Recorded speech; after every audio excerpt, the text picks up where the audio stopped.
This was directly kicked out by a foot. I didn't expect it to be one with meat. This color basically means they're thirsty. Look at this color. Let's compare these two. This one is too small. This one must weigh half a kilogram. This was completely rinsed out by blanching. This bag has such a big mouth. It's alive and fresh. Now this bag is all stuck in the sand. It's not buried deep. If you accidentally stepped on it, wouldn't you crush it directly? Is it broken? This one has no root. I must have cut it off with the shovel. It should be the one from the segment. This head is not bad either. It's quite heavy. But look at this big bag. The edible part is only this piece. A gardener. There's not much meat on it. This was rinsed out by blanching here. It was originally lying in this sand. After the tide went out, half of it was washed away. This one's head is not small either. This kind of hairy skin. So big. Not too big, not too small, is the best for eating. If it's a little bigger, the meat will be relatively tough. I can see this little wild cat. It's a cat-shaped thing, running with little breaths. This head is so big. Oh, look at this meat. There's another one inside. This guy is still holding one. How did they hug each other together? Damn, look at this place. How deep this pit is. This one's head is relatively big, so it has more strength. Generally, snails bury themselves relatively shallowly. This is one. The water from blanching here hasn't completely receded. This one is particularly fresh. This one is relatively big. If it's this big one, you can't finish it in one meal. They all grow on this rope. Just these few. It's enough for half a plate. There are a lot here. These black ones, one string after another. All of them. Area by area. It seems like it's next to this orange. Sprinkle some salt on it. It's blocked again. It's a moon snail's back. Its tongue is on the side.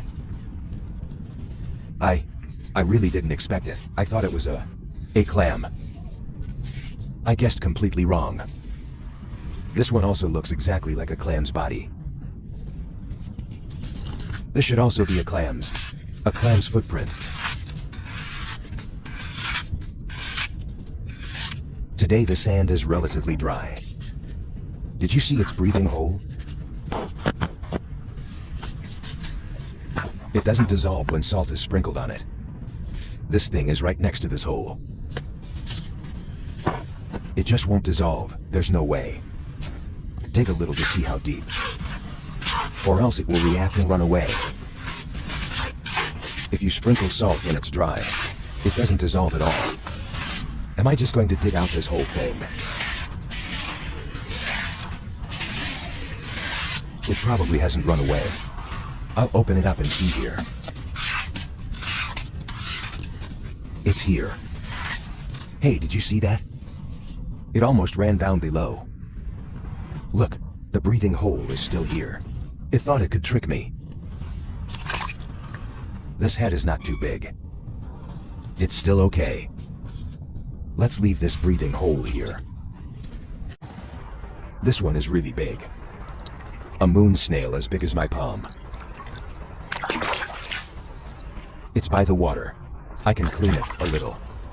The splashing of water looks really beautiful. Today this beach is full of these shadows. Sprinkle salt on it and it will come out. Look at these little black spots. There's something inside all of them. These have all come out. Now there are especially many of these sea cucumbers. When it's cold, there are only clams. When it's hot, there are only these. Just this little area is enough to catch a plateful. Just these. They all came out from this one place. This sand beach is full of them. Too many. This kelp is taller than me. Look at this seaweed. It looks like a tree's leaf. Not even one full piece.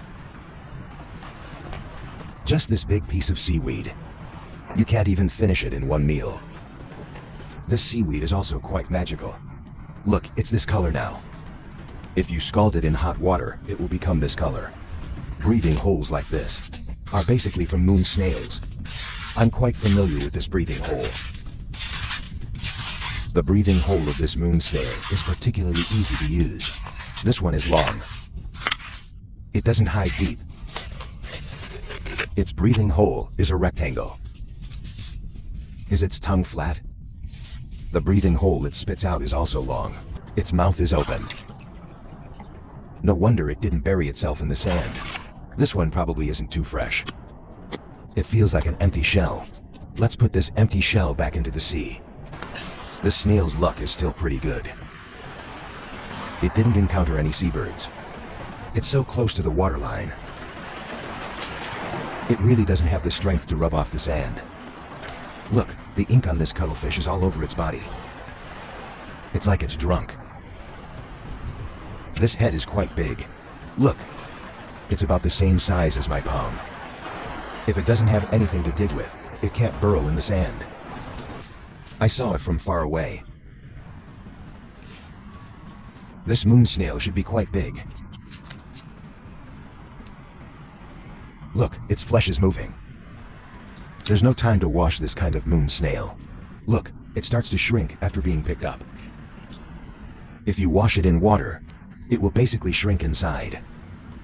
Its shell is too fragile. You can crush its shell just by squeezing the water.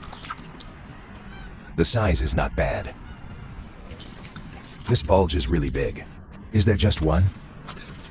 Now these razor clams are also relatively few. I don't know where they've hidden. There are very few bulges. This one's head is small. I don't want the small ones. If these flower crabs were bigger, they would also be quite good to eat. It's too soft with the sand. The clam. It runs relatively fast too. There's no reaction after sprinkling salt on it. It's stuck in this place. Let's dig it out. The sand is too dry here. It doesn't shake at all when you sprinkle salt on it. This one is running so fast. It seems like it went back. I have to dig it open and see if it's still in this place. It's here. Did you see it? It kept running down by itself. I shoveled into its flesh. It shrank down just now. When it was alive, I directly shoveled into it. I don't know if you've ever eaten kelp. Don't look at this kelp. Big piece after big piece. No matter how much you eat, you won't feel full. It can't fill you up. The thicker it is, the tastier it is. It's all blown to pieces. The wind was stronger yesterday. If this kelp has been sun-dried, it will be particularly crispy. As long as it's been exposed to one tide, it will basically be like that. This glass has a bulge on it. This kind of glass, I really don't know exactly what they're from. I often see these kind of things. This guy is particularly fast. If you step on it, it can pierce right through a water shoe. People who don't know would think it's a sandbag. I almost stepped on it. This moon snail, it hides too well. It's too good at hiding. You can't tell at all that it's a moon snail. This head, it's quite big. There are more and more of these small snails. It's best to have a colander to pick these. Look, there's someone next to it. An old man brought a colander to catch these. With a colander, you can catch a bucketful. Because there are so many of these things, you need patience to eat them. If you don't have patience, you can easily get impatient. Here's a group of seabirds eating this octopus. They've snatched all the rest away. They didn't have time to snatch this leg. This leg seems to still be moving. It seems to be still half alive. Look, this carrot is what they've been eating. Eating the octopus with this carrot. The top has been pecked like this by them. A group of seabirds are surrounding this area. Look, this seabird is waiting above my head all the time. It definitely has its eye on the octopus's leg. On the beach, near these breathing holes with sandballs, there are crabs inside all of them. I see that many friends are also curious about what is inside them. Let's dig one out and have a look. The sand crab is here. It's just this big. This beach. All those little balls were made by it. These crabs run really fast. This one. It's a bit confused. It hasn't run much. These crabs are not edible, but they're really fun. You can put them in a bottle and keep them as pets. There are a lot of them on the beach. Look, these are all of them. Each hole has one inside it. In these kind of breathing holes, there is something inside. This was formed by 2 breathing holes. This is also a clam. Look at its tongue. The sand here is really dry. The salt doesn't dissolve. Let's dig it out. Hey. It's a moon snail's back. Just now, the moon snail's tongue was stretched out above.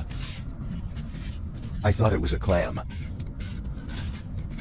It looks exactly like a clam's breathing hole. Look how white it is. This should also be a snail. It's here.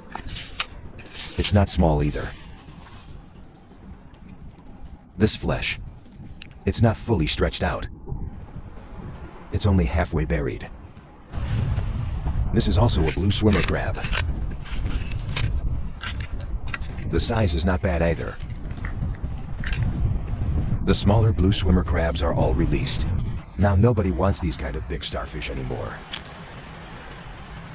This one has been dried a bit longer. It won't move at all once it's taken out. This head is not small. I don't want this kind either. Let's put it back in the sea. This one was completely washed out. It's right at the edge of the tide in the sand. It has access to plenty of water. It doesn't lack water when it's in the sea. Hey, this place was just washed out. I directly crushed it with my shovel.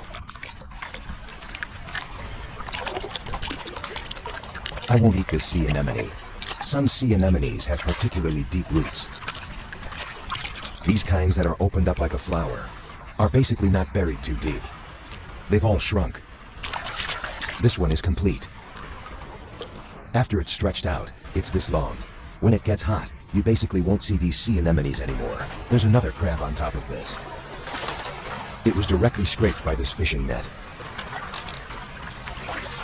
This white line is particularly strong. Just these few strands. They scraped it up. Luckily, this crab's legs are strong. Otherwise, when you're taking the crab off, it's the easiest to pull off its legs. You can't even put them back on. Look, this fishing line is out again. Hey, it went back in. I don't dare touch it. This is my first time picking up this kind of conch. There's such a big hermit crab living inside. This big, it can be eaten. Look, as soon as someone touches it, it knows someone is there and it won't move. I picked it up in the water. It won't come out if the sun shines on it. Put it in this place. It'll come out if there's no sun. Alright, if it doesn't come out, then forget it. I can take this back and keep it as a pet. This pescador is also alive. I thought this conch was... Who would have thought there was a crab living inside? There are a lot of sea cucumbers recently. I've picked up quite a few. This one's head is also big. The one I picked up just now was relatively small. This one is big. This one is I feel like it's a bit slimy. This sea cucumber. It gets slimy if it's been exposed to the sun. If it's not in the water, it'll dry up directly. This is also a breathing hole. There's also a small stone on the outside. It's the breathing hole being dug downward. Basically, there's something inside. A moon snail's back? It's not a moon snail. It's an egg clam. Oh, its tongue is outside. It looks like a gecko. It's actually a kind of clam. The sand here is a little soft. If you dig on one side, it will collapse on the other. Clams are hard to catch in these kinds of places. The sand blocks them all up. There's nothing that can be done. I can only dig it out directly. It's coming. This sand is particularly soft. It's the most troublesome to catch clams on this kind of soft beach. Clams run particularly fast. It should be about right. Yeah, it's here. The head is not big. But this nose is really long. With the nose, it's longer than my hand. I feel like I can catch half a kilogram in this one place. All the crabs are blue swimmer crabs. This one too. The heads are all not small. They are all big ones. There's also a moon snail here. Today, what was I saying? There's so much stuff. Brother, look at this meat. The way it squirts water is so beautiful. How big is this mollusk? It's as big as a fist. Besides the crabs, it's just these moon snails. They're all in groups, one group after another.